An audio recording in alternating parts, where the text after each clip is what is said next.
Genèse chapitre 6 au verset 4, il est dit, les Néphilim étaient sur la terre en ce jour-là et aussi après cela, quand les habitants du ciel continuaient d'avoir des rapports avec les filles des hommes, c'est-à-dire les Bantous, c'est-à-dire les Noirs, et qu'elle ait eu donné des fils.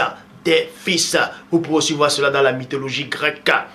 Quand on dit cela, les Néphilim, dans d'autres versions traduites, c'est le mot géant.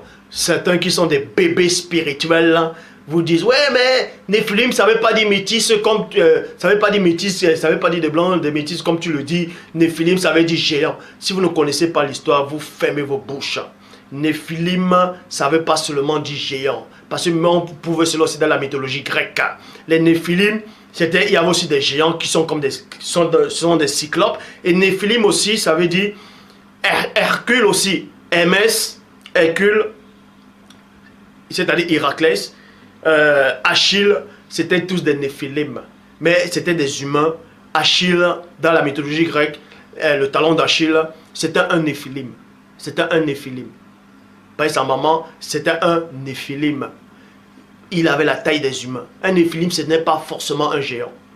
Il y a des géants Néphilim qui sont des monstres, qui ont des cyclopes, qui sont mal formés, ainsi de suite. Il y a aussi des Néphilim humains. Néphilim, ça veut dire quoi?